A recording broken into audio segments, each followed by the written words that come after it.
2012. Ύστερα από 2 χρόνια διάσωσης, οι κυβερνήσεις του μνημονίου αυξάνουν το χρέος από το 115% του ΑΕΠ στο 160%. Ένας στους 2 νέους εργαζόμενους βρίσκεται στην ανεργία. Χιλιάδες άλλοι μεταναστεύουν ή καλούνται να ζήσουν με 500 ευρώ. Οι αυτοκτονίες αυξάνονται κατά 20% και οι άστεγοι στην Αθήνα ξεπερνούν τους 20.000. Το Σύνταγμα καταστρατηγείται. Στελέχη τραπεζών αλλά και πρώην θειασότες της Χούντας των συνταγματαρχών τοποθετούνται σε θέσεις κλειδιά του κρατικού μηχανισμού.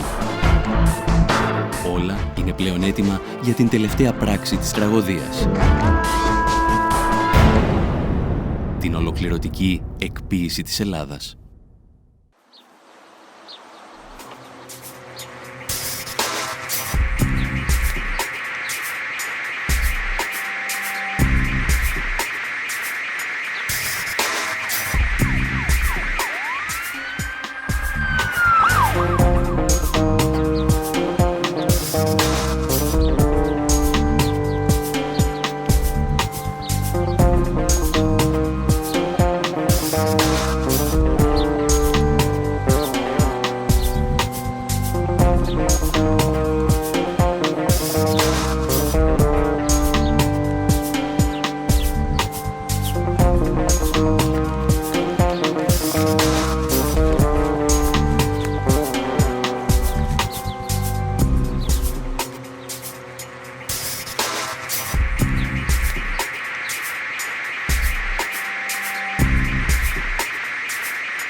«1991.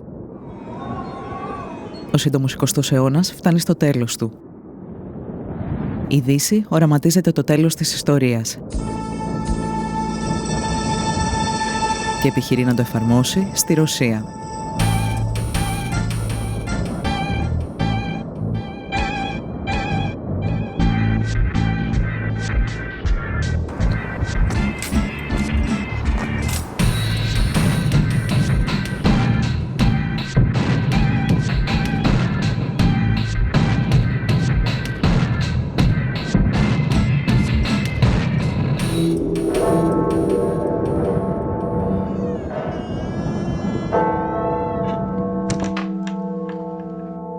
In the Soviet Union, there was a sort of a pincer between the International Monetary Fund and the World Bank. And at that point, I think Larry Summers was head of the World Bank. And he says the laws of economics are like the laws of engineering. The same rules work everywhere. So that was the arrogance of that moment. The State Department funded through Harvard University a fairly small group of economists and lawyers to manage this transition for the Russians.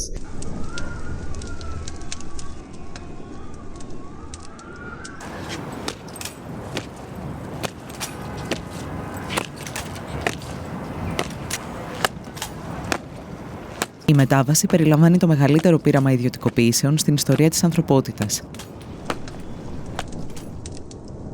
Ένα πείραμα που θα οδηγήσει μια χώρα στην απόλυτη καταστροφή. For $1-2 million, you could buy enterprise where only steel constructions were so costly that it can be, I don't know, hundreds of millions of dollars or maybe billions of dollars.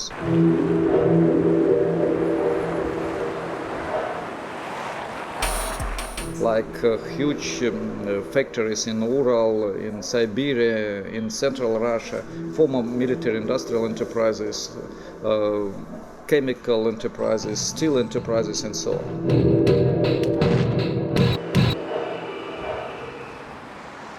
In the center of Moscow, the Hotel Centralny, which means central, a 19th century beautiful building, they were going to sell it for an equivalent in Russian rubles of $1,000.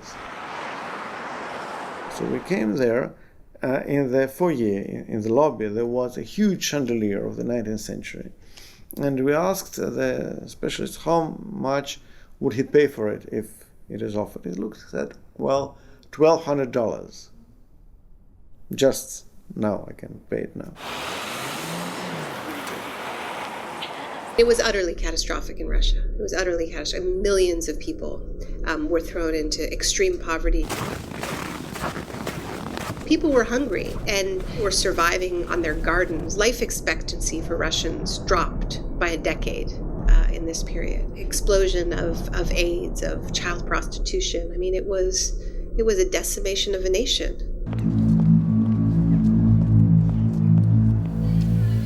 Η εκποίηση μιας χώρας που σχεδιάζεται στη Δύση και εφαρμόζεται από τους Ρώσους ολιγάρχες δεν θα μπορούσε να επιβληθεί χωρίς περιορισμό των δημοκρατικών ελευθεριών. Brutal privatization was one of the reasons why opposition started to fight and why Yeltsin and the oligarchs, newly appeared bourgeoisie and bureaucrats started to fight against parliament.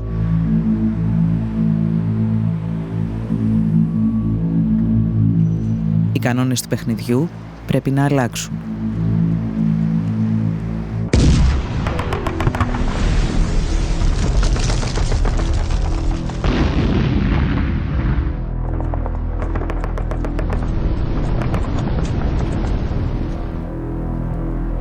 Το 1993, ύστερα από ένα μίνι πραξικόπημα εναντίον του Κοινοβουλίου, ο Γέλτσιν αισθάνεται έτοιμος να ανοίξει ολοκληρωτικά τον ασκό των ιδιωτικοποιήσεων. I am absolutely certain that privatization in 1994 wouldn't be even technically possible without the coup d'etat of 1993. Η διαδικασία αυτή ονομάστηκε καταστρόικα.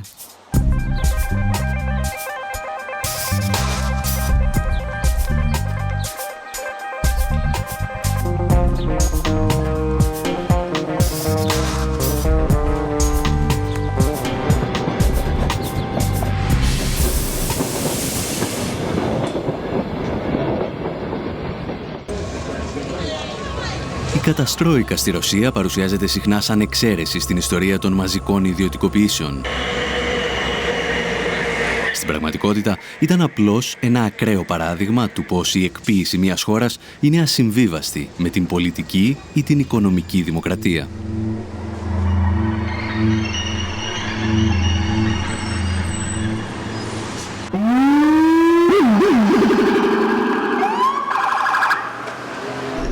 Core neoliberal policies of privatization and deregulation, cuts to social spending, often accompanied by increases in military spending.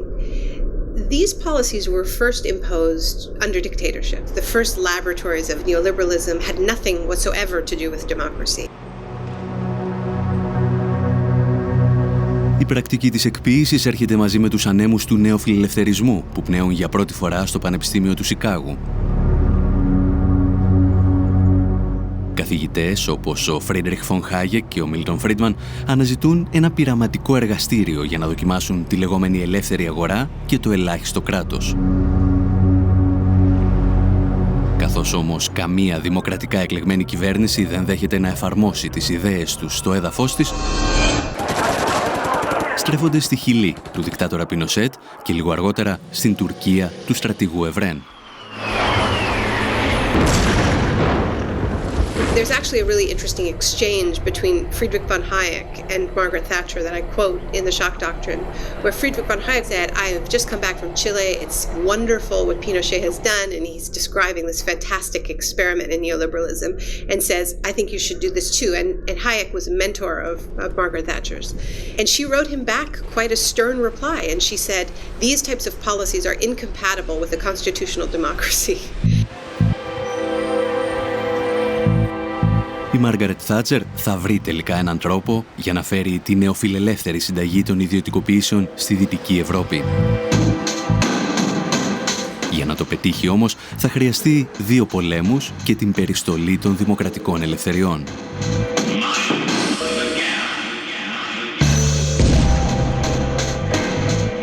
What saved Margaret Thatcher's career as a politician, what got her reelected, was the Falklands War. And she literally said, we won the war abroad and now we must win the war at home.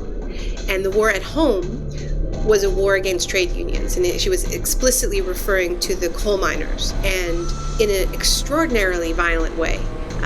The Thatcher government just beat down that union. It was some of the most violent attacks on trade union in the Western world.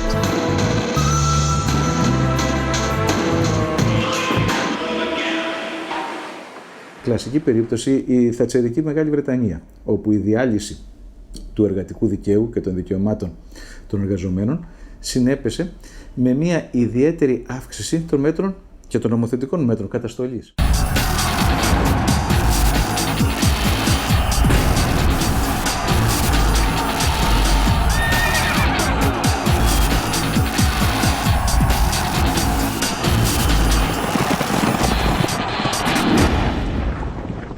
Το πιο χαρακτηριστικό είναι ότι τώρα προβλέπεται στο δίκαιο της Μεγάλης Βρετανίας ότι μια πικετοφορία η οποία θα έχει πάνω από 4 πρόσωπα έξω από ένα χώρο εργασίας θα απογορευτεί ως δυνάμει τρομοκρατική για το φρόνημα των εργαζομένων μέσα στην επιχείρηση.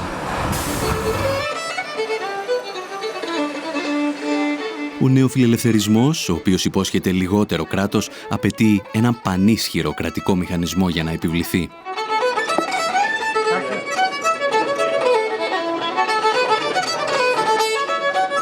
We should never forget that neoliberalism is an ideology. I don't mean this as just dismissing it. By ideology, I mean it's never or very rarely really followed in actual politics.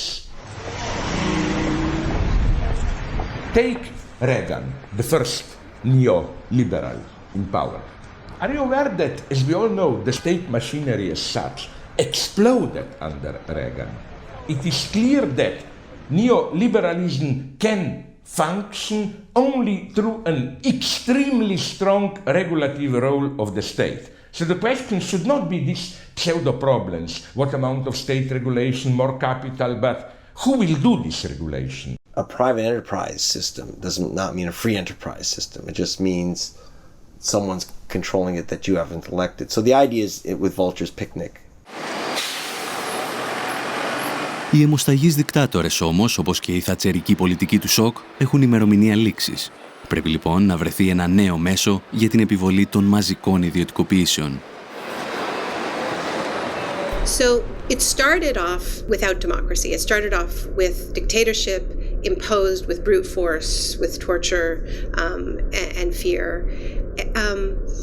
When the democratic era began in the 80s, there needed to be another mechanism to keep countries in line, and that mechanism became debt.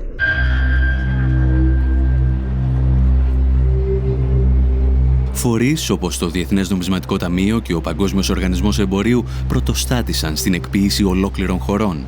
Σύντομα όμως, στο πλευρό τους βρέθηκε και η Ευρωπαϊκή Ένωση.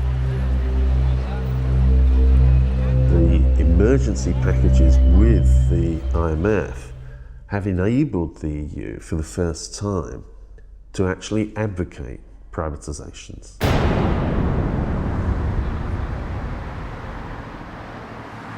Technically, under the treaty, it shouldn't do this, but of course, it's part of the Troika that's imposed the conditions on Greece, on Portugal, and written in very clearly to those documents is this is conditional on privatization. Las condiciones que pone el Fondo Monetario Internacional y los grandes bancos de los Estados Unidos y de Europa son la entrega total de los derechos ciudadanos.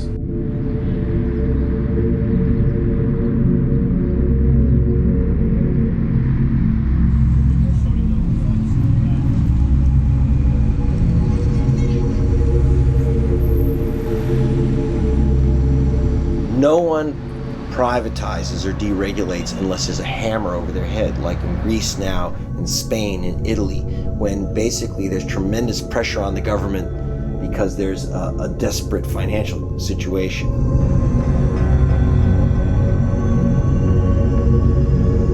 Το χρέος γίνεται μοχλός πίεσης για την ολοκληρωτική εκποίηση και της Ελλάδας.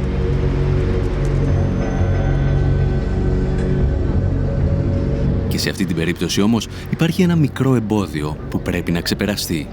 Η δημοκρατία.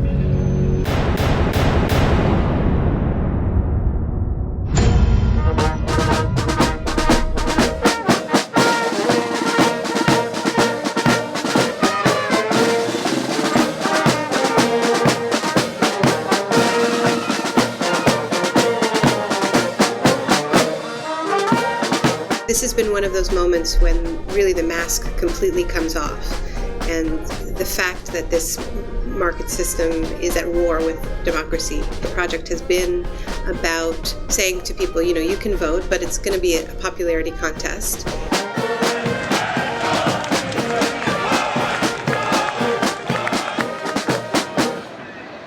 The so-called the independent central bank is a mechanism for saying, you know, politicians can't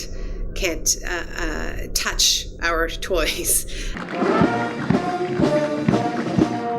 Η Ευρωπαϊκή Ένωση και οι ελληνικές οικονομικές ελίτ φτάνουν στο σημείο να διορίσουν έναν πρώην κεντρικό τραπεζίτη ως πρωθυπουργό της Ελλάδας. Συνεχίζοντας την πολιτική Παπανδρέου, ο Λουκάς Παπαδήμος τοποθετεί στελέχη τραπεζών όπως ο Γκίκας Χαρδούβελης της Eurobank ακόμη και μέσα στο Μαξίμου. Οι σχέσεις πολιτικής και οικονομικής εξουσίας μετατρέπονται πλέον σε ένα διατραπεζικό deal.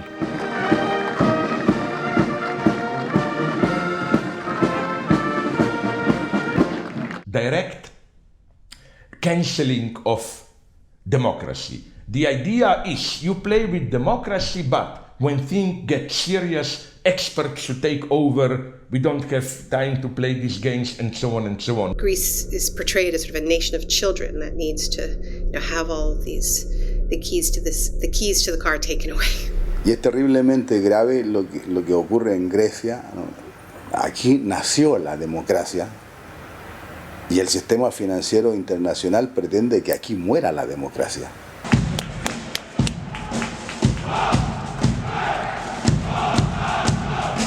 Νομίζω ότι ο επιστημονικός όρος είναι χούντα. Απλώς έχουμε μια ομάδα πολιτικών οι οποίοι έχουν επικεφαλής τους έναν τραπεζίτη και μάλιστα τον ίδιο τραπεζίτη ο οποίος ευθύνεται σε πάρα πολύ μεγάλο βαθμό για την χρεοκοπία. Είναι μια χούντα τραπεζική, αλλά δεν έχει μεγαλύτερη λαϊκή νομιμοποίηση από τη χούντα του Παπαδόπουλου.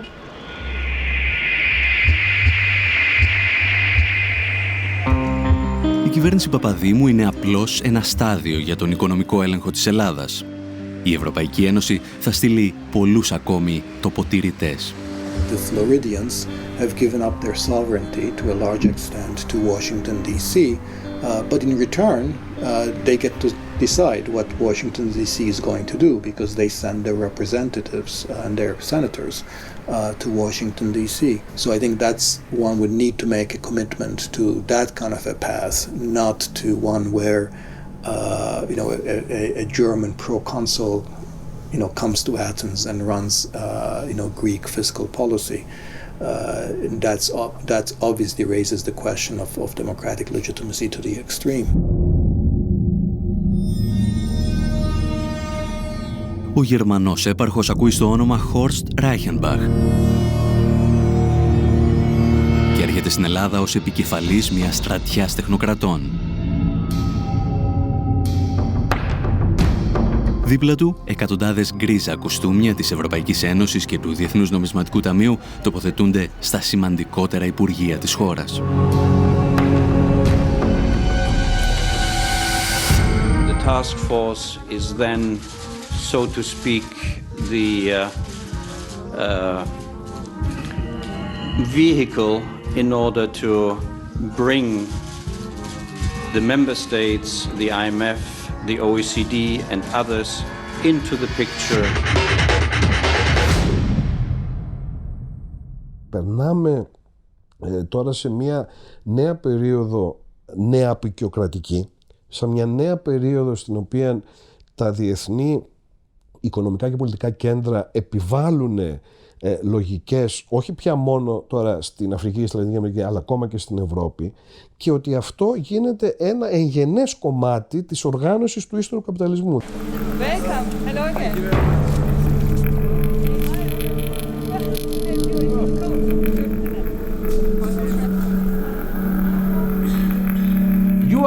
a trial case like in laboratory rabbits for all of Europe, a new authoritarian forum which, even if it remains in a superficial sense democratic, as we have seen in Greece, Italy, and it will follow, I can guarantee you, elsewhere, is being tested.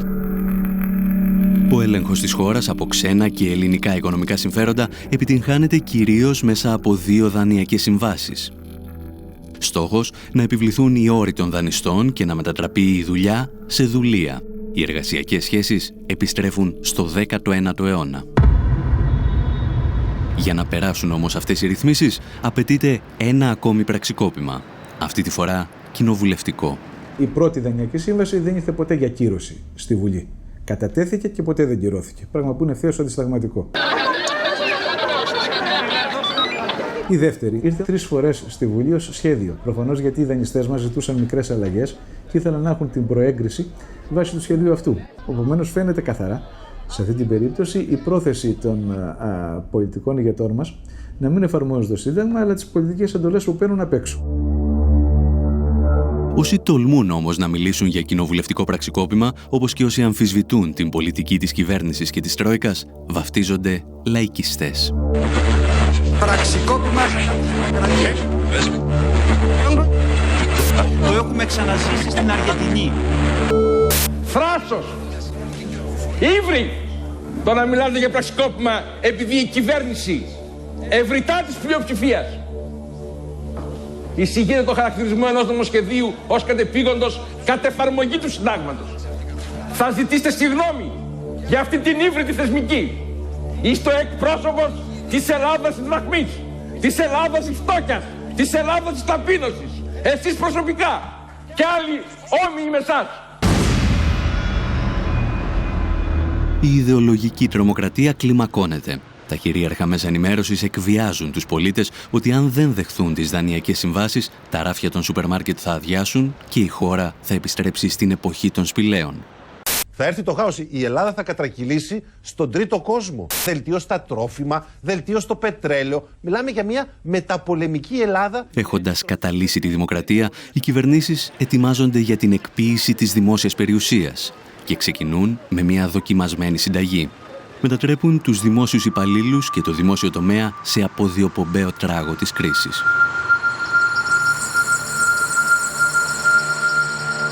There is a sort of ideology that the public sector performs worse than the private sector, but the empirical evidence for that is not strong, and generally the public sector and the private sector perform pretty much as well as one another.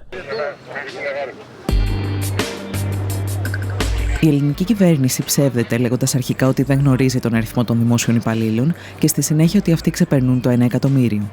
Αποκρύπτει επίσης ότι το μέγεθος του δημόσιου τομέα και οι μέσες αμοιβές των υπαλλήλων του δεν υπερβαίνουν τον ευρωπαϊκό μέσο όρο. Οι παθογένειες της δημόσιας διοίκησης είναι δεδομένες. Συνήθως όμως είναι η κρατικοδίαιτη οικονομική ελίτ αυτή που πρώτη ρίχνει το λίθος στο δημόσιο. Έχοντας προετοιμάσει την κοινή γνώμη για την εκποίηση, αναζητείται ο μηχανισμός. Τα βλέμματα στρέφονται στη γερμανική Treuhand, την εταιρεία που μετέτρεψε τη 10η μεγαλύτερη βιομηχανική δύναμη του πλανήτη σε έναν κατάλογο αγορών 510 σελίδων.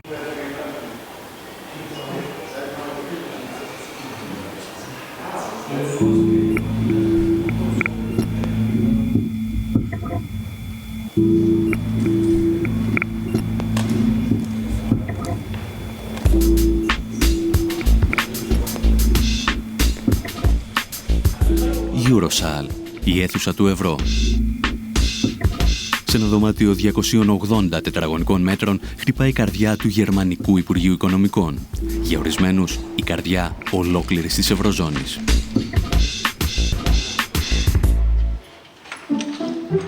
Η αίθουσα έχει τη δική της σκοτεινή ιστορία, συνώνυμη της οικονομικής πορείας του σύγχρονου γερμανικού κράτους.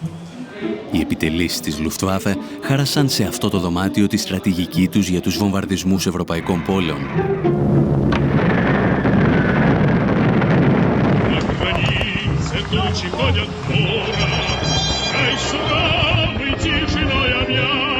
Μετά το τέλος του πολέμου, ο Σοβιετικός στρατός θα στήσει εδώ το δικό του αρχηγείο και λίγα χρόνια αργότερα, στην ίδια αίθουσα, θα υπογραφεί το πρώτο σύνταγμα της λαοκρατικής δημοκρατίας της Γερμανίας.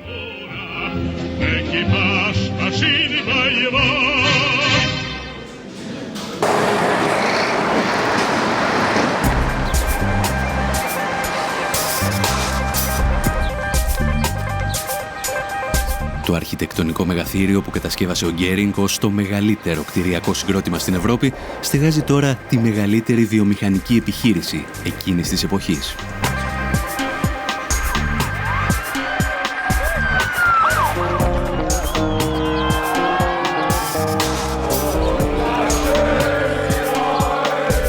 Την κατάρρευση του Ανατολικού Μπλοκ, η Τρόιχαντ αναλαμβάνει να εκποιήσει την περιουσία της Ανατολικής Γερμανίας.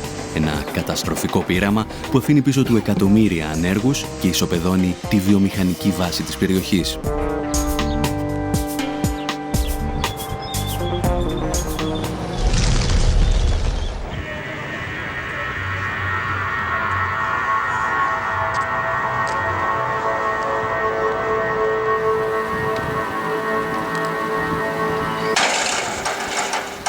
Historisch gesehen ist es natürlich eine fatale Geschichte, weil die Treuhand selbst, also die Idee einer Treuhandgesellschaft, quasi von den Bewegungen innerhalb der DDR ausging.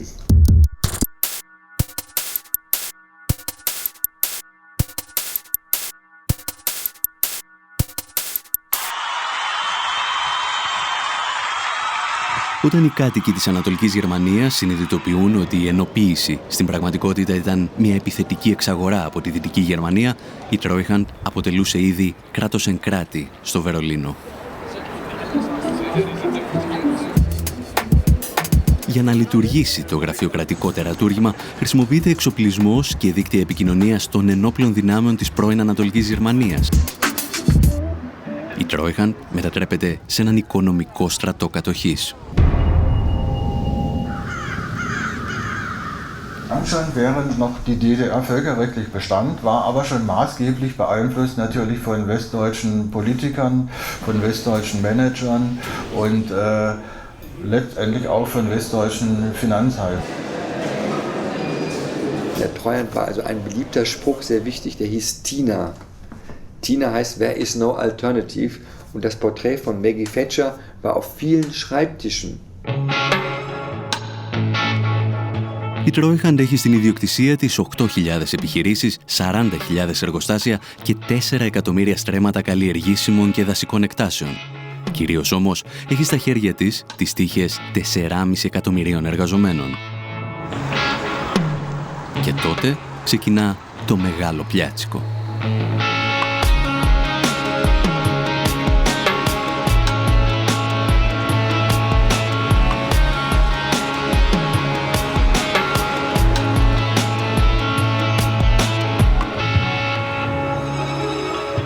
Jeden Tag, ob Samstag oder Sonntag, 10 bis 15 Betriebe privatisieren. Das war natürlich das eigentliche Dilemma und hat auch dann zu Chaos und Schiebereien und Betrügereien geführt. Es sind Leute aufgetreten, die überhaupt nicht über das Volumen und den finanziellen Background verfügten, um so ein Unternehmen zu kaufen. Die hatten das Geld schlichtweg gar nicht, sondern sind eingestiegen, haben dann aus dem Unternehmen das Geld rausgezogen, haben damit die Rechnung bezahlt und das Unternehmen nur ausgeplündert und abgewickelt. Und da gibt es zig Beispiele, also sehr, sehr viele. Das hat dazu geführt, dass viele von diesen Firmen dann nachher insolvent waren und von den 4,5 Millionen Arbeitnehmern der DDR-Betriebe blieben nachher nur noch 1,5 Millionen Arbeitsplätze übrig.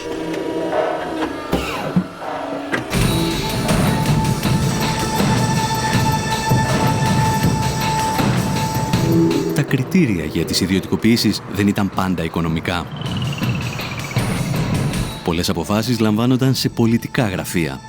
Αρκετές επιχειρήσεις έκλειναν ώστε να μην απειλούν τους ανταγωνιστές τους στη Δυτική Γερμανία.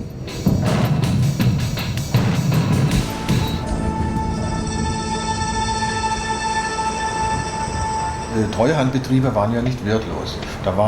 Wird immer von marode gesprochen, da waren sicher Betriebe dabei, die nicht funktioniert haben und auch marode waren. Aber es waren auch andere Betriebe dabei, die durchaus mithalten konnten mit westlichen Betrieben, die auch exportiert haben in westliche Länder und die Produkte wurden auch im Westen verkauft. Es gab erhebliche Vorwürfe, dass Parteien Gelder bekommen haben, um bestimmte Privatisierungen zu fördern.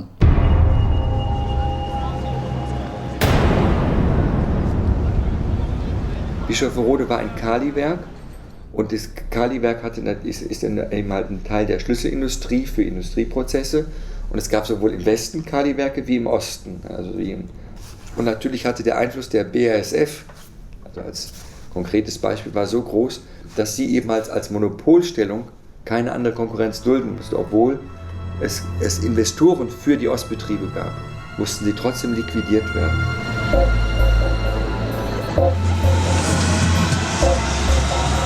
Ο απολογισμός από τη δράση της Τρόιχαντ είναι τρομακτικός. Το ακαθάριστο εθνικό προϊόν στις περιοχές της Ανατολικής Γερμανίας συρρικνώνεται κατά 30%. Η ανεργία από το 0 φτάνει στο 20%. Το σημαντικότερο όμως ήταν ότι αφού ξεπούλησε μια ολόκληρη χώρα, η Τρόιχαντ κατάφερε να παρουσιάσει ζημιές δισεκατομμυρίων.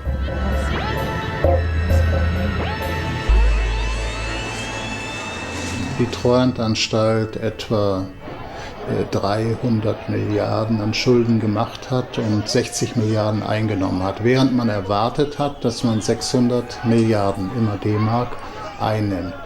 Also es sind erhebliche Schulden übrig geblieben, die auch bis heute noch getilgt werden in dem sogenannten Erblastentilgungsfonds und der läuft außerhalb des Bundeshaushalts.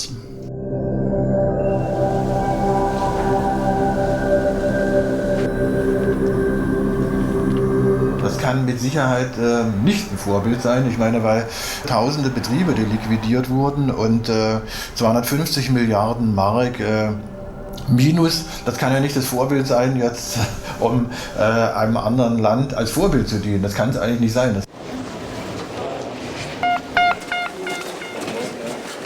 Ladies and gentlemen, good afternoon. Παρ' όλα αυτά, ο πρόεδρος του Eurogroup, Jean-Claude Juncker, παρουσίαζε την Treuhand σαν πρότυπο για την Ελλάδα. I have noted with satisfaction that Greece is willing to set up a privatization fund and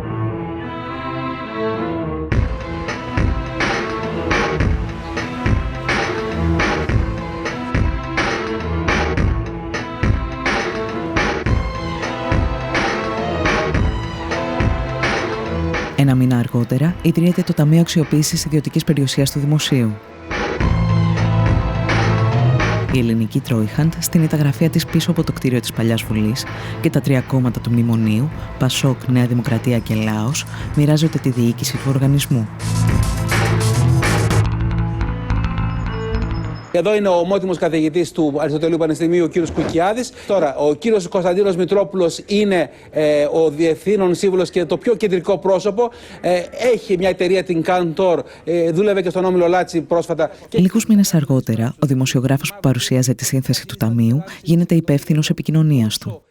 Σε άλλες θέσεις κλειδιά συναντώνται πολλά στελέχη από τις δύο εταιρείες που διεύθυνε ο Κώστας Μητρόπουλος. Politicians, the technical advisors, and the senior managers in the public companies themselves are all very acutely aware that the privatization process gives them opportunities of extremely high-paid directorships, consultancies, etc. with the newly privatized companies.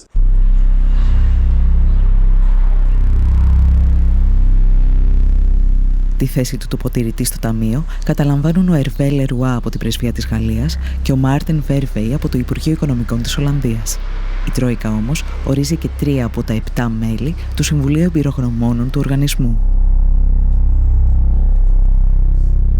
Οι όροι που θέτει η Τρόικα στην Ελλάδα για τη λειτουργία του Ταμείου θυμίζουν κατεχόμενη χώρα. Το κόστος της ιδιωτικοποίησης πέφτει στους Έλληνες φορολογούμενους, ενώ τα έσοδα, που αρχικά εκτιμώνταν σε 50 δισεκατομμύρια ευρώ, θα πήγαιναν στους πιστωτές. The 50 billion, if these proceeds are collected by the government, they will be used for debt reduction. Το Ταμείο λειτουργεί σε συνθήκες απόλυτης μυστικότητας, παρέχοντας υπερεξουσίες στα μέλη του. Αυτά αναλαμβάνουν την πώληση ή την παραχώρηση κτηρίων, εκτάσεων, υποδομών και πακέτων μετοχών. Το Ταμείο μπορεί να εκμεταλλευτεί ακόμα και τον Αιγιαλό ή τα αρχαία μνημεία. Μοναδική προϋπόθεση να μείνουν στη θέση τους.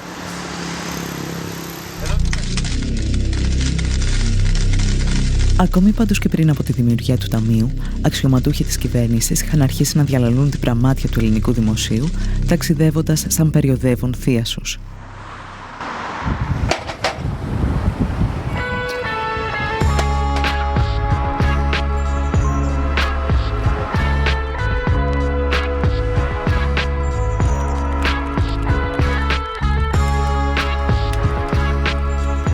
I turn up in central London at Claridge's Hotel, one of the swankiest hotels in one of the swankiest postcodes in all of Britain.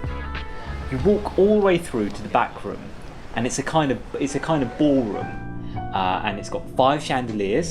It's got more mirrored surfaces than I could possibly count. And you turn up in this room, and it's basically a group of Greek businessmen and Greek officials talking about how they're going to sell off Greek assets. Big key assets belong to the Greek state, belong to Greek taxpayers, would just be flogged off. No more fooling around. Not in this place. And we pull up our pants and we make some money. A pile of money. And at one point, they played the music from Zorba the Greek. And in this country, you can't now think of the music from Zorba the Greek without thinking of plates being smashed on the ground. Let's go. Up.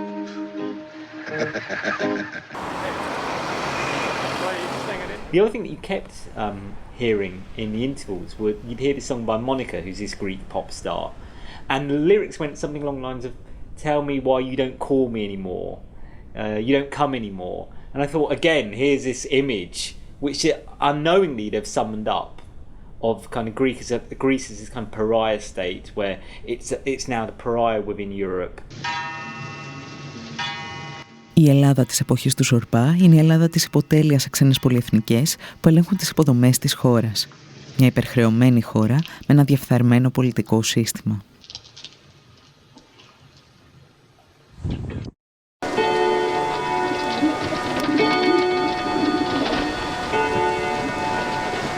Ήταν μια πολύ παρόμοια κατάσταση στην εποχή μεταξύ των πολέμων. Υπήρχε μια περίοδος ειδικά ανάμεσα στο 1924 και το 1930 που η Ελλάδα ήταν πάρα πολύ γόνιμο έδαφος και για δανεισμό. Υπήρχαν μια σειρά από τεράστια σκάνδαλα. Ήταν δεδομένο ότι οι κυβερνήσεις εξαγοράζονταν μέχρι και το πολύ στενό περιβάλλον του Βενιζέλου. Σε όλα αυτά είχαμε άμεσες παρεμβάσεις των ξένων πρεσβειών.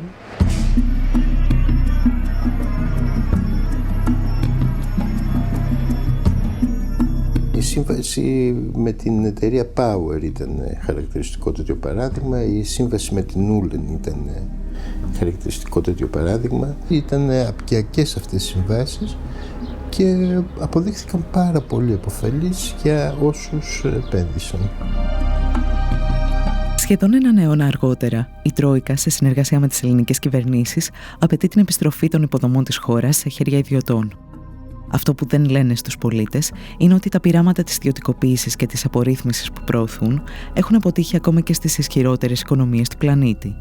Και οι μεγαλύτερες αποτυχίες αφορούν πάντα υποδομές όπως οι σιδηρόδρομοι, το δίκτυο ίδρευσης και ηλεκτρικής ενέργειας.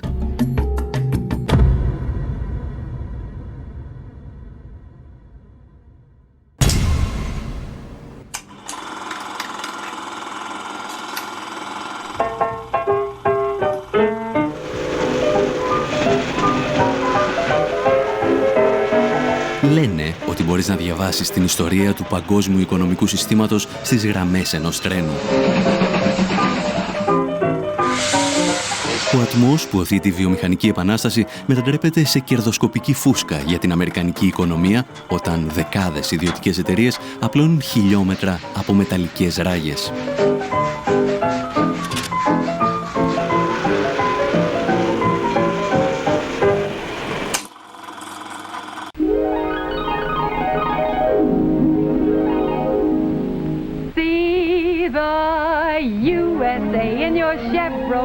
Οι σιδηρόδρομοι συμβολίζουν αρχικά τον κεντρικό ρόλο του κράτους στην οικονομία και τις υποδομές. Όμως, μετά το Δεύτερο Παγκόσμιο Πόλεμο, ο οικονομικός φιλελευθερισμός αντικαθιστά τα μέσα μαζικής μεταφοράς με το γεωταχή αυτοκίνητο. 4 ρόδες και ένα τιμόνι οδηγούν το μικροαστικό όνειρο στους αυτοκινητόδρομους της νέας οικονομίας. Η τάση περνά και στην Ευρώπη με καθυστέρηση μερικών δεκαετιών. Όταν οι Τούρκοι δικτάτορες δοκιμάζουν το νεοφιλελεύθερο πείραμα του Πινοσέτ, ο Τουργκούτ Οσάλ θα χαρακτηρίσει τα τρένα κομμουνιστικό δημιούργημα.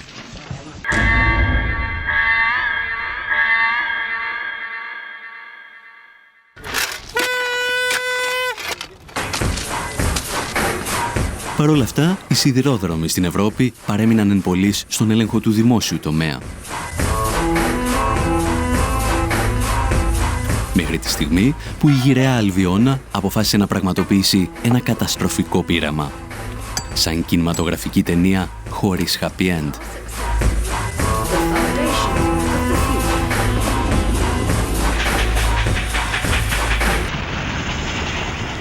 We made the navigators about the privatization of the railways after a railway worker got in touch with me with an idea for a script.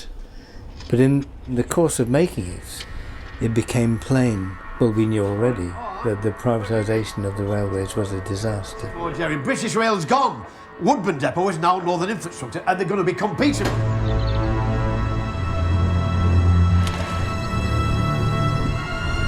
Ακόμη και η Μάργαρετ Θάτσερ αναγνώριζε ότι τα τρένα δεν λειτουργούν αποτελεσματικά έξω από το δημόσιο τομέα. Όμως ο Τζον Μέιτζορ προχωρά στην ιδιωτικοποίησή του το 1993 και το βρετανικό κοινό αντιδρά.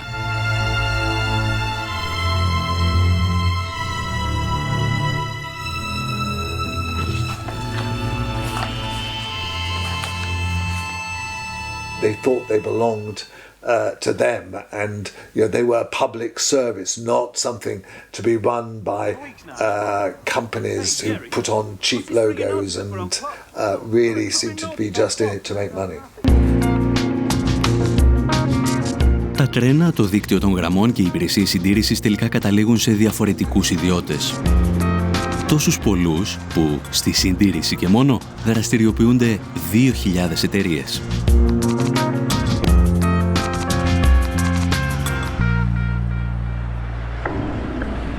What that meant was first of all, there was a divergence of interests between two parts of a system that should actually really belong together. The stupidity of it came through the subcontracting. That is when a private company, say, gets the job to maintain a section of track. Well, the first company may have quite strict rules about safety. By the time you've subcontracted 2 or 3 stages, who's to know who is safe? Deaths have got to be kept to an acceptable level. Shut up. What's an acceptable level?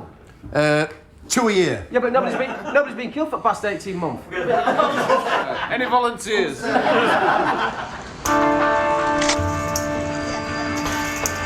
I think there has to be a case made where you say that was indecent haste and in the end it cost lives. Ο απολογισμός είναι τραγικός. Στα 3 μεγαλύτερα δυστυχήματα που αποδίδονται στην ιδιωτικοποίηση, 42 άτομα χάνουν τη ζωή τους και 600 τραυματίζονται. It was undoubted that in the early days of privatization, the way that the industry was privatized caused those accidents. Ο εκτροχιασμός των ιδιωτικοποιήσεων όμως δεν μετριέται μόνο σε ανθρώπινες ζωές. Privatisation was supposed to free up the railways, but has actually made it very difficult to make decisions, say, on opening new routes or closing down routes or changing schedules. But it's left a system which is very complicated, very difficult to administer.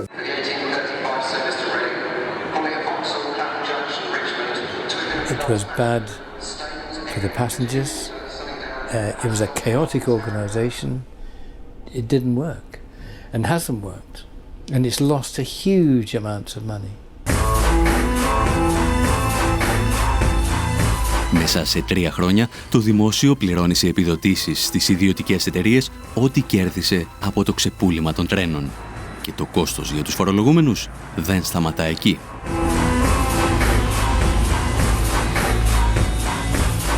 Strangely, to some extent, the railways have been renationalised.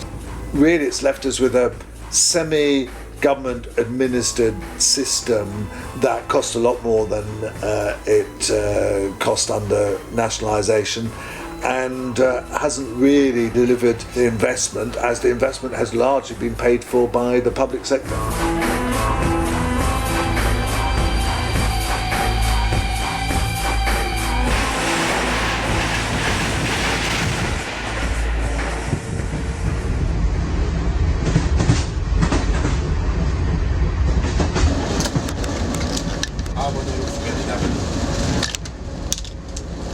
Η Ελλάδα δεν διδάσκεται τίποτα από τη Μεγάλη Βρετανία. Οι κυβερνήσεις του Μνημονίου θέτουν σε εφαρμογή το σχέδιο ιδιωτικοποίησης των σιδηροδρόμων. Πάντα με τη βοήθεια των κυρίαρχων μέσων ενημέρωσης. Πάει πολύ αργά, είναι καθυστερημένο στις ώρες του, είναι βρώμικο συχνά, έτσι. Είναι χαρακτηριστικό ότι οι αιτήσεις ζημίες του ομίλου ΟΣΕ και της Τρενοσέ φτάνουν το 1,2 δισεκατομμύρια ευρώ. Τα ελληνικά τρένα παρουσιάζονται ως ο πλέον ζημιογόνος δημόσιος οργανισμός στην Ευρώπη. Ποιος ευθύνεται όμως για αυτό το χρέος?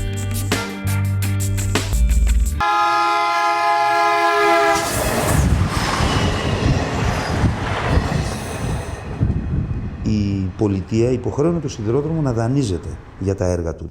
Μια αντίστοιχη περίπτωση δεν υπάρχει στην ελληνική τέτοια, γιατί και οι αυτοκινητόδρομοι και τα λιμάνια και τα αεροδρόμια χρηματοδοτούνταν από το κράτος. Αυτόν τον δανεισμό σήμερα η κυβέρνηση τον μετέφερε ότι είναι χρέος του ΟΣΕ. Αυτό είναι αναλυθές και ένα μεγάλο μέρος, γύρω στις τάξεις του 70 με 80%, πράγματι είναι δανεισμός για έργα υποδομής. Τα μεγάλα κανάλια πίσω από τα οποία κρύβονται κάποιοι μεγάλοι εργολάβοι, μας βομβαρδίζουν καθημερινά με ψεύδι, με συκοφαντίες.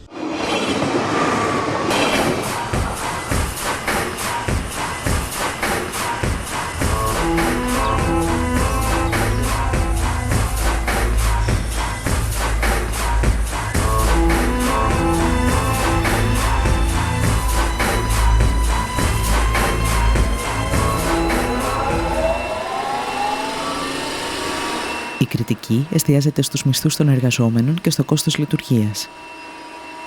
Έτσι, υποβαθμίζονται κολυσιαία σκάνδαλα στα οποία μπλέκονται πολιτικοί, ελληνικές αλλά και ξένες εταιρείες.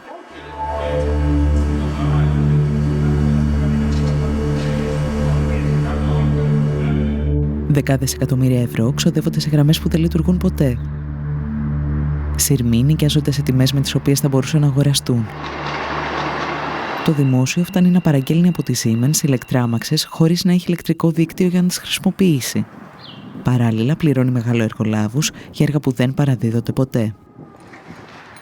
Υπάρχει και μια σκοπιμότητα, δηλαδή αποαξιώνουμε τον δημόσιο πλούτο μας με σκοπό, αφού τον απαξιώσουμε, να τον δυσφημίσουμε, έτσι ώστε πολύ πιο εύκολα να πείσουμε την ελληνική κοινή γνώμη ότι ίσως ένας ιδιώτης θα είναι πολύ καλύτερη λύση, για τον ελληνικό σιδηρόδρομο.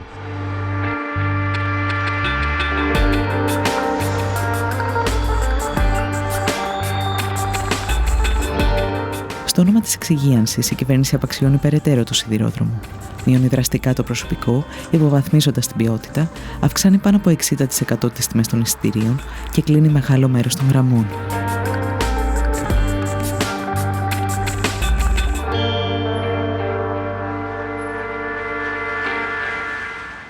Ιδιαίτερα στο κομμάτι της γραμμής, ας πούμε, Άργους Τρίπολης Καλαμάτας, επενδύθηκαν κάποια εκατομμύρια ευρώ. Και σήμερα δεν υπάρχει τρένο εκεί.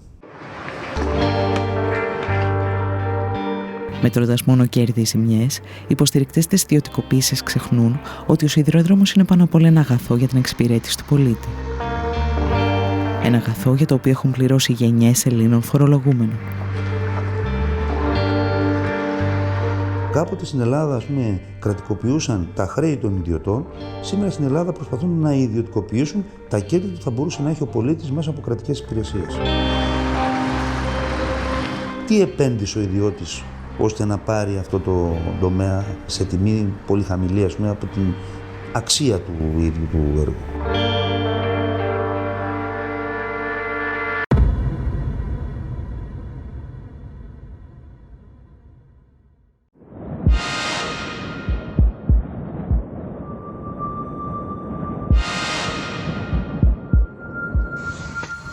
Αν ο σιδηρόδρομος αποτελεί ένα βιβλίο της οικονομικής ιστορίας, το δίκτυο ίδρευσης προσφέρει μαθήματα για τη διαχείριση ενός μονοπωλίου. Και αυτή τη φορά έχει έρθει η σειρά του Παρισιού να πληρώσει το λογαριασμό.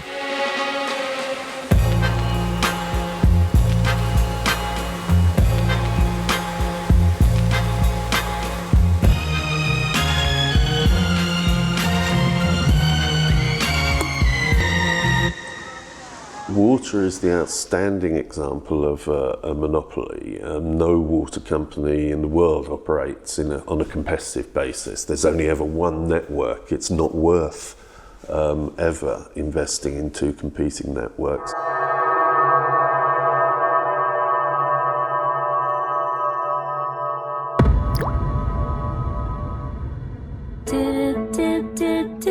Δύο πολυεθνικές με τεράστια οικονομική και πολιτική ισχύ, η Βεόλια και η Σουέζ, διεκδικούν τη διαχείριση του δικτύου ίδρευσης του Παρισιού και ο Ζακ Σιράκ τους την προσφέρει.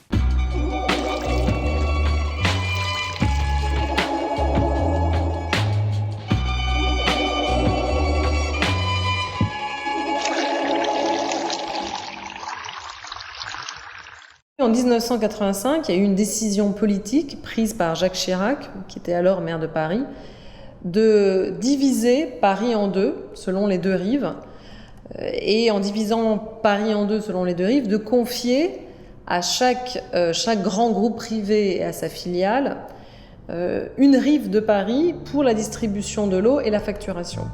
Il n'y avait pas d'arguments techniques avancés. Il n'y avait pas d'argument, on va dire, même financier. Il y avait, je pense, une position idéologique qui était de dire le privé est plus efficace.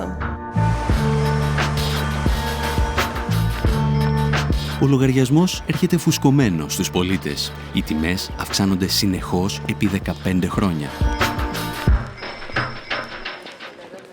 Le bilan au niveau du prix de l'eau, c'est une facture qui a quand même été multipliée par 260%, donc fois 2,5. Donc c'est vrai qu'on a eu une augmentation croissante du prix de l'eau, avec parfois, comment dirais-je, pas d'explication technique ou économique qui justifiait l'augmentation.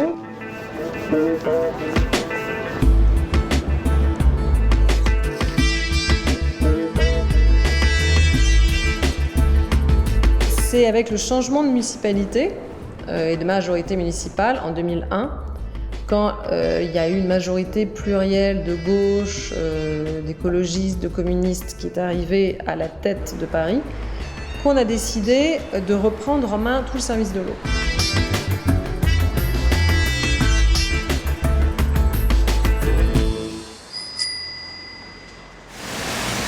Σε αντίθεση με τους ιδιώτες, η νέα δημοτική εταιρεία ίδρευσης, η οποία συστήνεται το 2010, μειώνει τα τιμολόγια κατά 8% και επενδύει όλα τα έσοδά της στην ανανέωση του δικτύου.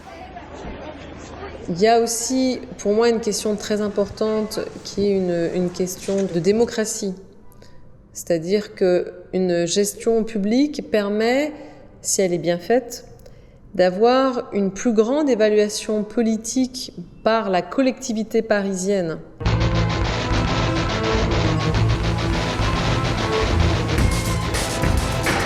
Η Βεόλια και η Σουέζ αντιδρούν, αφού χάνουν καθαρό εισόδημα 60 και 30 εκατομμυρίων ευρώ ετησίως.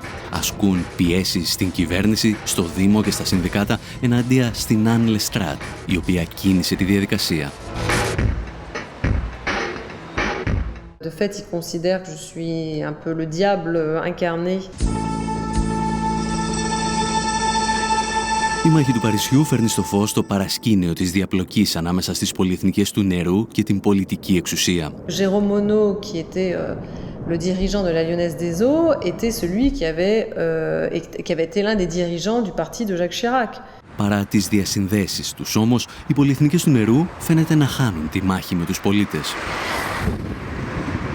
There were a number of political campaigns and battles fought right across Europe, and indeed right across the world at the time. The result of those battles was largely that people rejected water privatization very strongly. Η Ευρωπαϊκή Ένωση όμως γυρίζει την πλάτη της στις αποφάσεις των πολιτών.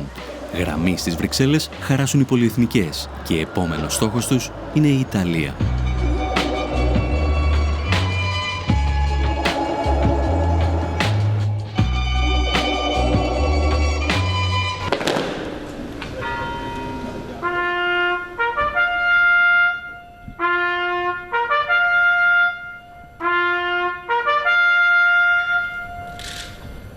There was a referendum on water privatisation, and 57% of the population turned out to vote, and 96% of them voted that they did not want water privatisation.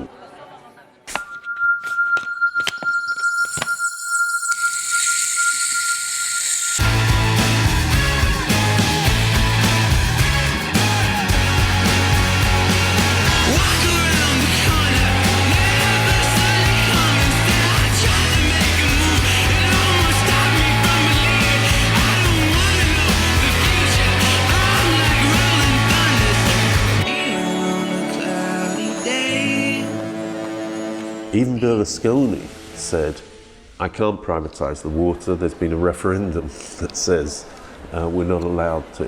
Berlusconi is now being replaced by a government headed by bankers, as similar processes happened in Greece. And again, European officials have said to the Italian government, we expect a privatisation programme and we expect it to include water.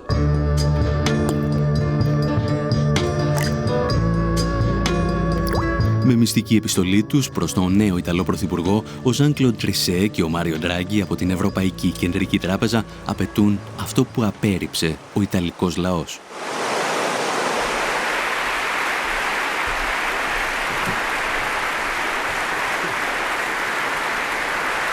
The fact that it was now illegal under the Italian constitution to privatise water was irrelevant. A fundamentally undemocratic process, and again similar to the kind of pressures that have been put on Greece. I spoke just this weekend with the new Prime Minister, Mr. Papademos. I spoke also with Prime Minister Monti, and I know they are very committed to respect the commitments taken because they understand that without this, in fact, there will not be financial stability in their countries.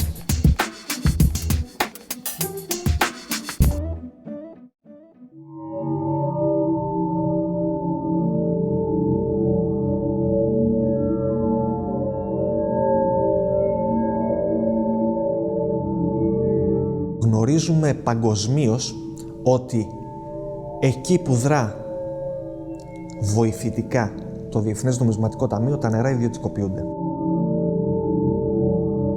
Γνωρίζουμε πολύ καλά ότι υψηλόβαθμα στελέχη των Σουέζ και Βεόλια είναι υψηλόβαθμα στελέχη και σύμβουλοι του Διεθνούς Νομισματικού Ταμείου. Γνωρίζουμε πολύ καλά ότι στελέχη της Σουέζ και Βεόλια έχουν σχέσεις με την Ευρωπαϊκή Κεντρική Τράπεζα. Γνωρίζουμε πολύ καλά ότι στο Ευρωκοινοβούλιο πληρώνονται πολλοί άνθρωποι για να κάνουν lobbying εκεί μέσα και να προασπίσουν συμφέροντα των δύο αυτών πολυεθνικών. ότι οι άνθρωποι των εταιριών μπαινοβγαίνουν σε κυβερνήσεις και όταν φεύγουν οι κυβερνήσεις ξαναμπαίνουν μέσα στις εταιρείες. Στην Ελλάδα, η κυβέρνηση Παπανδρέου τοποθετεί ως διευθύνοντα σύμβουλο της ΕΙΔΑΠ ένα πρώην υψηλόβαθμο στέλεχος της Veolia. Ο Νίκος Μπάρδης, που προωθούσε την ιδιωτικοποίηση για λογαριασμό της Γαλλικής Πολυεθνικής, σήμερα χαρακτηρίζει την Ελλάδα προπύργιο της Σοβιετικής Ένωσης.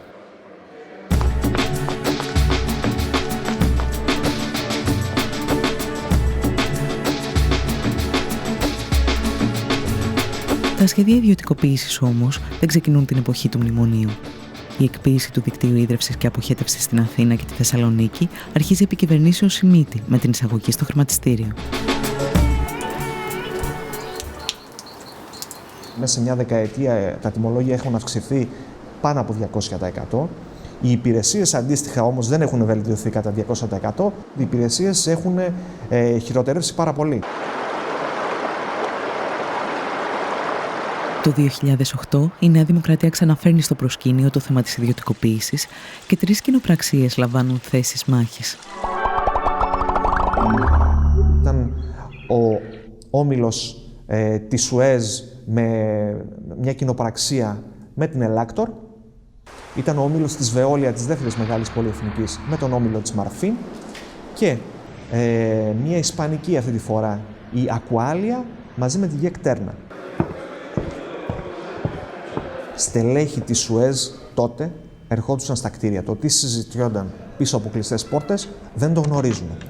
Αυτό όμως που γνωρίζουμε πάρα πολύ καλά είναι ότι οι εταιρείες αυτές και κυρίως η Σουέζ έχουν κατηγορηθεί στο εξωτερικό για χρηματισμό δημοσίων υπαλλήλων, κρατικών υπαλλήλων και πολιτικού προσωπικού χωρών της πολιτισμένης Δύσης.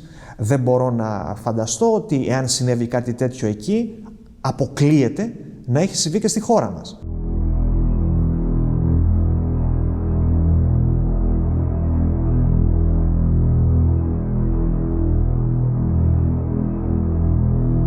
Η προκήρυξη των εκλογών διέκοψε ή έχει αναστείλει προς το παρόν την πορεία ιδιωτικοποίησης της ΕΙΑΘ. Θέλω να μου πείτε αν γίνεται κυβέρνηση, αν θα συνεχίσετε αυτή τη διαδικασία ή αν διαφωνείτε με αυτή την προοπτική. Είμαστε αντίθετοι στην ιδιωτικοποίηση των υδάτινων πόρων.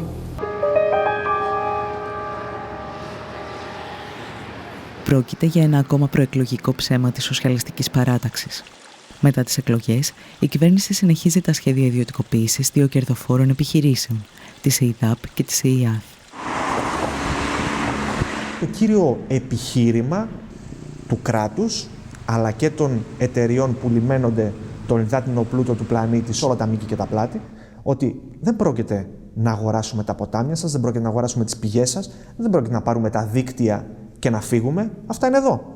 Όπως και η Ακρόπολη είναι εδώ και θα την αγοράσουν και θα φύγουν. Εμείς θα πάρουμε μόνο τη συντήρηση, τη διανομή, τη διαχείριση και την τιμολογική πολιτική. Αυτό που παραλείπουν να πουν οι θειασότες της ιδιωτικοποίησης είναι ότι το κόστος αντικατάστασης του δικτύου παραμένει στους πολίτες. Συνεπώς, οι εταιρείες δεν έχουν κανένα κίνητρο για να στηρούν αυτό το δίκτυο.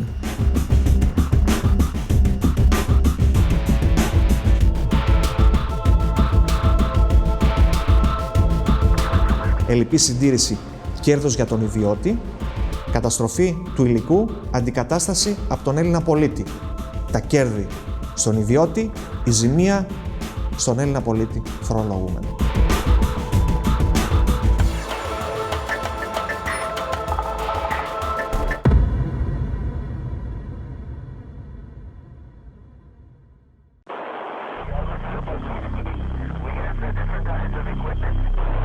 Σαν μαθητευόμενος μάγος, η Ευρώπη θα πληρώσει ακριβά τις ιδιωτικοποιήσεις των υποδομών.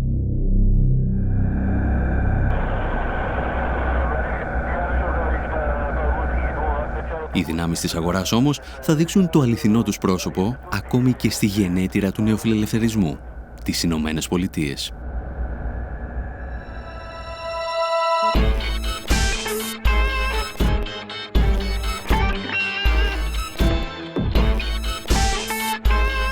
Στα τέλη της δεκαετίας του 90, η Καλιφόρνια απελευθερώνει την αγορά ηλεκτρικής ενέργειας. Όμως, ο πολιτισμός της απορρίθμισης χάνεται μόλις κοπεί το ρεύμα.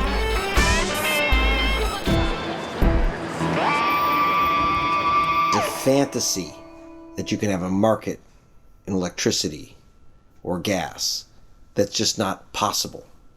It is a natural monopoly. There's only one wire going to your house.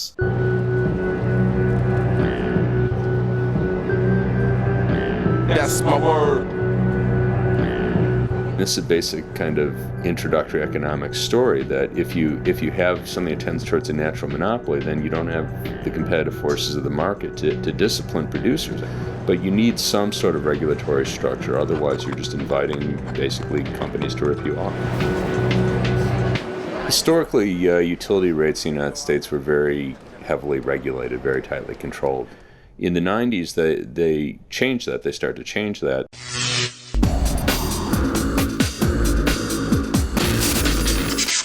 We were going to deregulate the construction, operation, and ownership of the generation plants while leaving the transmission system and the distribution system in the hands of the utilities. Οι εταιρείες παραγωγής ενέργειας μπορούν πλέον να αυξήσουν ανεξέλεγκτα την τιμή χονδρικής. Για να το πετύχουν, αναπτύσσουν σύνθετες στρατηγικές εξαπάτησης με κωδικές ονομασίες. In the case of Enron, they did things like they even had names for them. Their traders: Death Star, Get Shorty, Ricochet, Cramming, False Scheduling. One was named Fat Boy after the first nuclear bomb that was dropped. Οι εταιρείες φτάνουν στο σημείο να διακόπτουν την παραγωγή ηλεκτρισμού προκειμένου να παρουσιάζονται ελλείψεις και να αυξάνεται η τιμή της κιλοβατόρας. Las Vegas Cogen, this is Rich. Hey Rich, this is Bill up at Enron. This is going to be a word-of-mouth kind of thing. Okay. We want you guys to get a little creative. Okay. And come up with a reason to go down. Okay, so we're just coming down for some maintenance. We have people from Enron on tape laughing about how they were pulling power offline and how they were sending grandma's rates through the roof. So the rumor's true? They're fucking taking all the money back from you guys? All the money you guys stole from those poor grandmothers in California? Yeah, Grandma Millie, man. Yeah, now she wants her fucking money back for all the power you charged jammed right up her ass for fucking $250 a megawatt hour.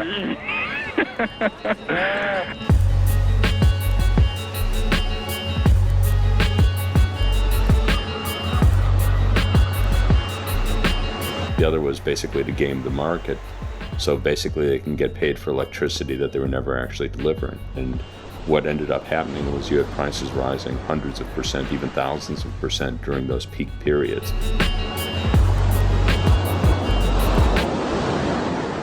Enron corrupted our system deeply, but it wasn't just Enron. And the idea that just Enron was one bad apple is wrong. All 6 of the big power companies were involved in conspiracies. Enron could not act alone.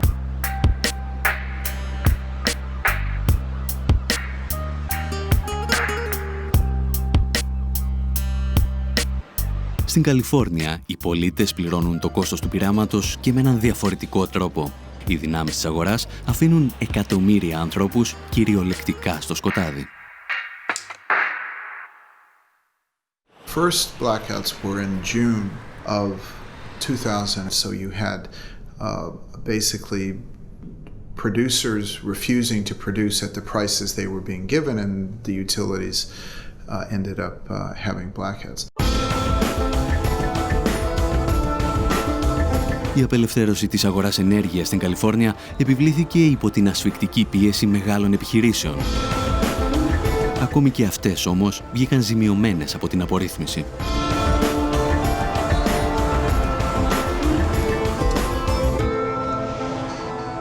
The irony, of course, is that major utility users, big businesses who use vast amounts of energy, were major advocates for the deregulation. When the energy crisis hit, they were among the most significant victims, given the amount of energy that they consumed. Καθώς οι τιμές λιανικής δεν μπορούσαν να ακολουθήσουν το ξέφρενο κερδοσκοπικό παιχνίδι στις τιμές χονδρικής, το σύστημα άρχισε να καταρρέει. The more energy they provided, the more money they lost, and faster and faster and faster. And so in very short order, one of our two investor-owned utilities here in California declared bankruptcy, and the other one was awfully close. The end story was re-regulation. If you leave that to the market, then you can run into a situation at those peaks where the price literally becomes ridiculous, which is what happened in California.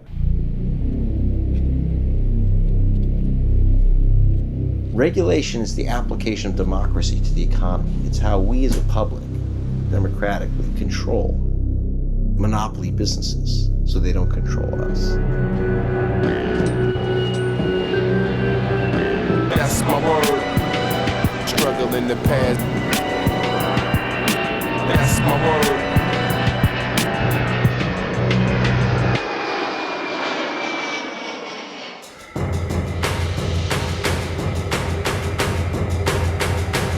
Η Ευρώπη θα γνωρίσει τις δικές της σκοτεινές ημέρες από την απορρίθμιση και τις ιδιωτικοποίησεις στην αγορά ενέργειας. Η απορρίθμιση ξεκινά με τη συνθήκη του Μάστριχτ, όταν η Ευρωπαϊκή Ένωση υπόσχεται βελτίωση των υπηρεσιών και μείωση των τιμών.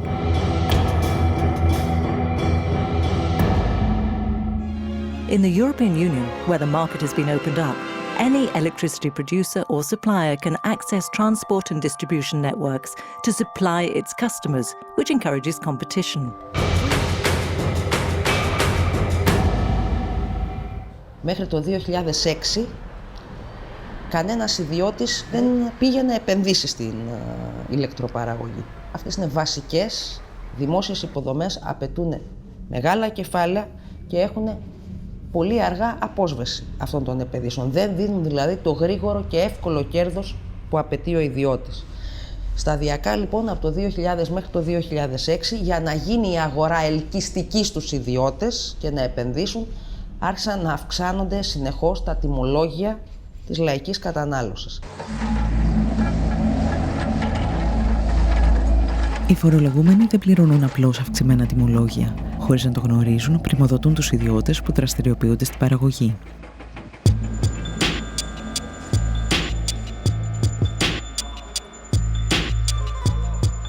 Ο Μυτιληνός έχει την αλουμίνα της Ελλάδος και ο Λάτσης στα ελληνικά πετρέλαια, τα δηληστήρια. Αυτοί χρειαζόταν ρεύμα και κάναν μονάδες παραγωγής ρεύματος για τις δικές τους επιχειρήσεις. Όμως επειδή είδαν ότι συμφέρει καλύτερα να μην κάνουν αυτό, να μην παίρνουν το δικό τους ρεύμα, δίνουν αυτό το ρεύμα στη ΔΕΗ με 100 ευρώ τη μεγαβατόρα στη χοντρική, ενώ η ίδια η ΔΕΗ πουλάει ρεύμα και στους άλλους βιομήχανους αλλά και σε αυτούς με 43. Τα φωτοβολταϊκά πληρώνει η ΔΕΗ 51 λεπτά την κιλοβατόρα, ενώ η ίδια πουλάει 11. Με τις συνεχείς αυξήσεις των τιμολογίων όμως, οι ιδιώτες καταλαβαίνουν ότι μπορούν να κερδοφορήσουν και από την εμπορία της ηλεκτρικής ενέργειας.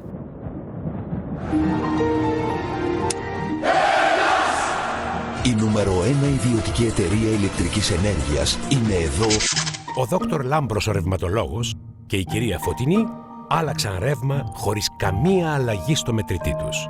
Κάποια στιγμή λοιπόν εμφανίστηκαν και οι ιδιώτες πάροχοι. Τι σημαίνει λοιπόν πάροχος? Σημαίνει απλά μεσίτης. Γι' αυτό και ονομάζονταν και αεριτζίδες, γιατί δεν είχαν τίποτα. Για να μιλάμε με νούμερα, με 60.000 δηλαδή μετοχικό κεφάλαιο, μιλάμε για αστείο ποσό, μπορούσε κάποιος να πάρει άδεια ως πάροχος ηλεκτρικής ενέργειας. Μια εταιρεία που παράγει ενέργεια από ανανεώσιμες πηγές. Από πού έπαιρναν την πράσινη ενέργεια που διαφήμιζαν? Από τη ΔΕΗ.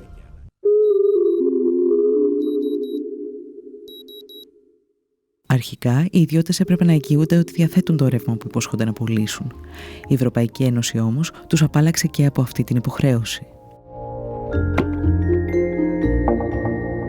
Δεν χρειαζόταν δηλαδή να έχει ο άλλος εγγύηση ότι έχει αυτό που σκοπεύει να πουλήσει. Υπό αυτό το καθεστώς, η Ελληνική Ρυθμιστική Αρχή Ενέργειας θα ανοίξει τις πόρτες σε εταιρείες από τις οποίες σύντομα θα προκύψουν οι Enron της Ελλάδας. Υπάρχουν 63 άδειες σε τέτοιους παρόχους. Η μεγαλύτερη ήταν η Ενέργεια και η Ελλάς Power.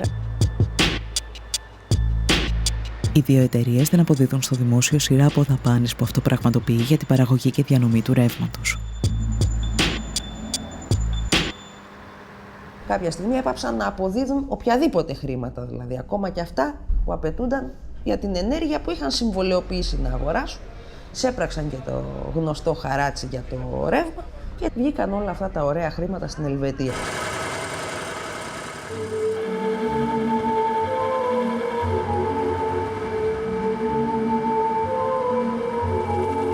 Η περίπτωση της Ενέρκα και της Ελλάς Power είναι απλώς η κορυφή του παγόβουνου των εκατοντάδων εκατομμυρίων ευρώ που στοιχίζει στους Έλληνες φορολογούμενους η απορρίθμιση.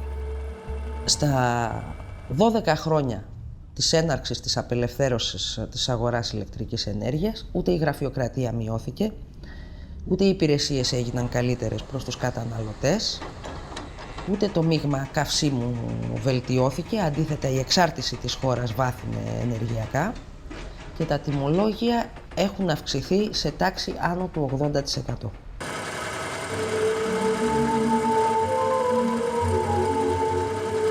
Οι φορολογούμενοι είναι τα πρώτα θύματα. Το κόστος όμως μετριέται και στις πλάτες των εργαζομένων. Το βάρος του κράτους πέφτει στα ορυχεία και στους σταθμούς παραγωγής. Πριν την απελευθέρωση που ξεκίνησε το 98-99, είχε 35.000 εργαζόμενους, τακτικό προσωπικό, και σήμερα έχει 22. Δηλαδή μια πολύ μεγάλη μείωση του προσωπικού που αυτό αντικαταστάθηκε από εργολάβους, εργαζόμενους εργολάβους, εργαζόμενους σε δουλεμπόριο και πολλούς έκτακτους. Οι εργολάβοι δεν τους ενδιαφέρει ιδιαίτερα η ποιότητα, αντιθέτως τους βοηθάει να μην γίνονται καλές συντηρήσεις και να έχουν δουλειά. Επίσης έβγαλε πολλά ατυχήματα, δεν υπάρχει χρονιά η ΔΕΗ να μην έχει 2, 3 και 4 θανατηφόρα ατυχήματα.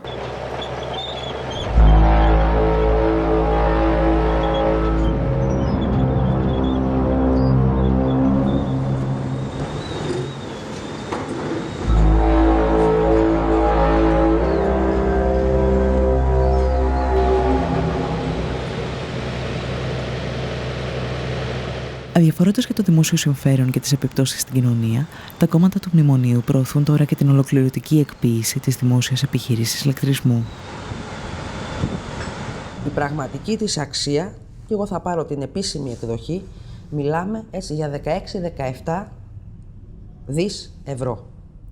Πόσο αποτιμάται αυτή τη στιγμή στο ελληνικό χρηματιστήριο? 750 με 800 εκατομμύρια. Η μονάδα, η 5, στην Πτολεμαΐδα που σχεδιάζεται να κατασκευαστεί, έχει προϋπολογισμό 1,5 δις. Ολόκληρη η ΔΕΗ θα πουληθεί λιγότερο από όσο μία μονάδα της.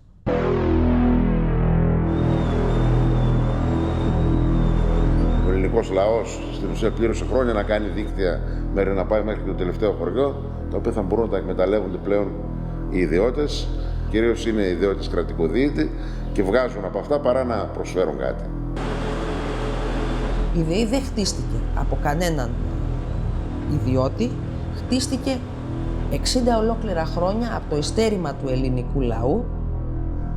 Η ηλεκτροδότηση σε όλη τη χώρα είναι περιουσία μας. Δεν μπορούμε να τη χαρίσουμε.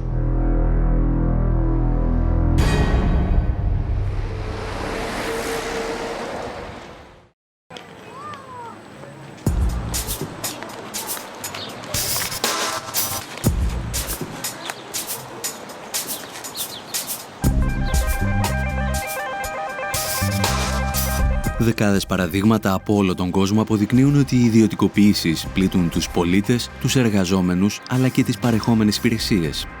Σήμερα παρουσιάζονται σαν αναγκαιότητα για την αντιμετώπιση της κρίσης χρέους. Ωστόσο, ακόμη και οι οπαδοί της ιδιωτικοποίησης διαφωνούν με αυτή την άποψη.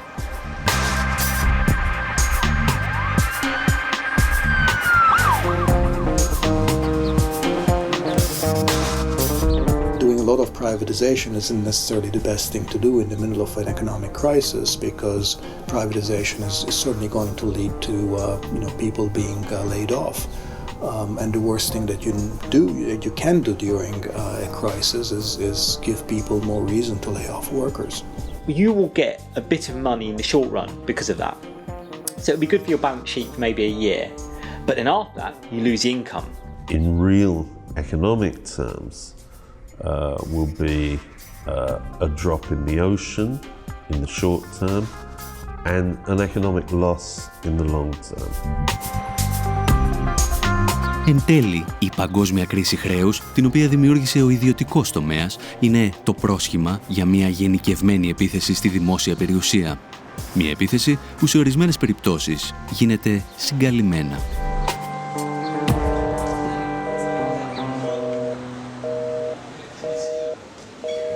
Η ιδιωτικοποίηση πραγματικά δεν αφορά μόνο την περίπτωση που φεύγουν ολόκληρες δραστηριότητες από το δημόσιο, ας πούμε τη μορφή παραχώρησης δημόσιας υπηρεσίας.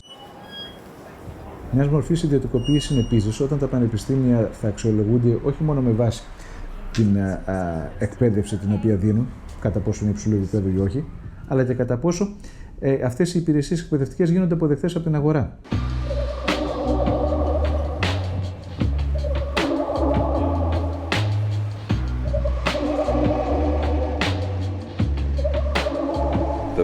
Supposedly public universities are being forced to adapt themselves to the same kind of market imperatives.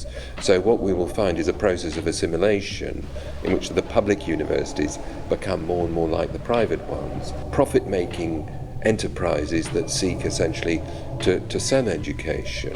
And that the whole principle of public education is that education isn't a commodity, it's the right of every citizen.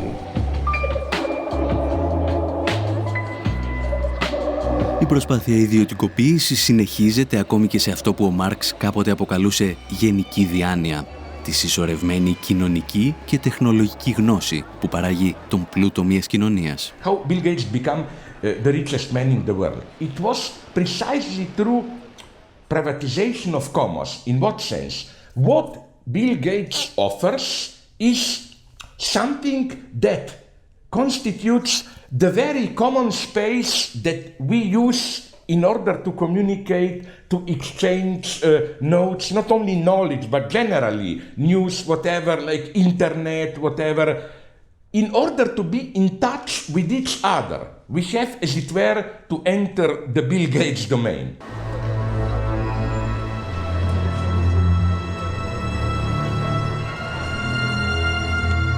Απέναντι όμως στην προσπάθεια ιδιωτικοποίησης των πάντων γεννιούνται και ισχυρές αντιστάσεις από ανθρώπους που γνωρίζουν ότι όλα μπορούν να αλλάξουν αν υπάρξει πολιτική βούληση. Τα προβλήματα όμως της οικονομίας δεν είναι ποτέ κυρίως νομικά, είναι πολιτικά.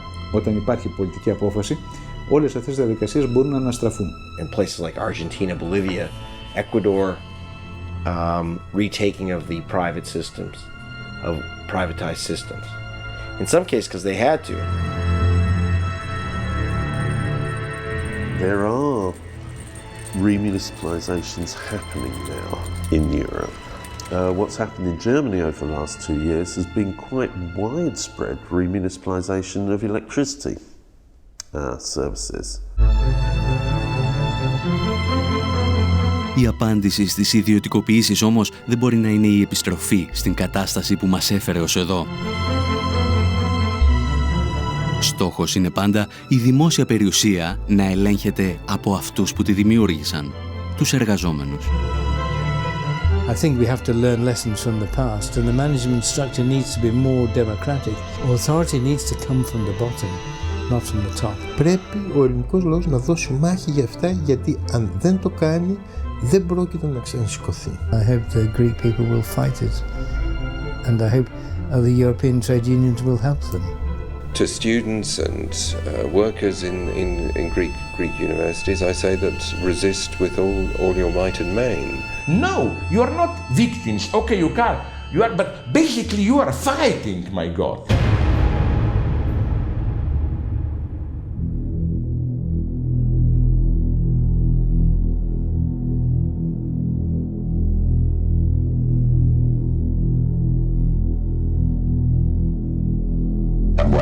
Ο σημερινός άνθρωπος να υπερβεί τη φυσική του ροπή προς την αδράνεια, την ησυχία. Αν στο Θουκυδίδης το είχε πει αυτό. Ή η ελευθερία ή η ησυχία πρέπει να διαλέξετε. Είτε είσαστε ελεύθεροι είτε είσαστε ήσυχοι. Τα δύο μαζί δεν γίνονται.